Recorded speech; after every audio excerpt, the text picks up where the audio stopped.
आज ये कविता आसर रे समस्त सारस्वत बंधु मान को सप्रेम नमस्कार।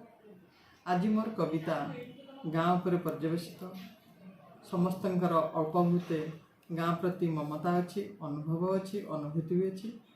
मोर से अनुभव अनुभूति गोटे कविता मो गाँ पे। मो गाँ बदली जाइछि माने छोट थिबा शिशु आज बड़ हो जाइछि। चाला घर सबू कोठा घर रे रूपांतरित होइछि।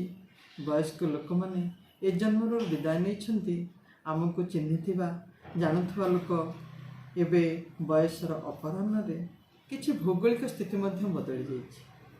तथापि मु मोर गाँर मुह को छाड़ी पारिनी।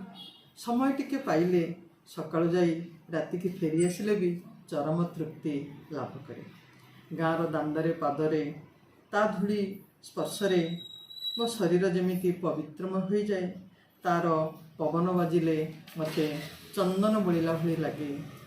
मु बहुत हल्का मन करे जेपरी एक विराट दोषारोप मो बोझ मो मुंड उपरे लदा होइथिला गाँ को न आसिबे।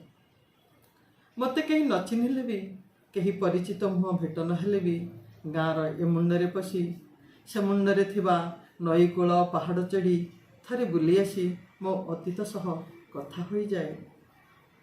मो अतीत सह कथा हो जाए। से कथा बहु अंतरंग आत्मीयता अपसरा अनुभवी जाने।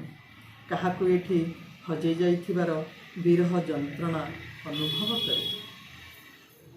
खोजे मो स्कूल, मो पिला बेल, मो सार, मो गाँव मेलन, दशहरा, कुआर पुनेई, रज, जदिओ ये सब आज मो हाथ पाहंतारे नहीं।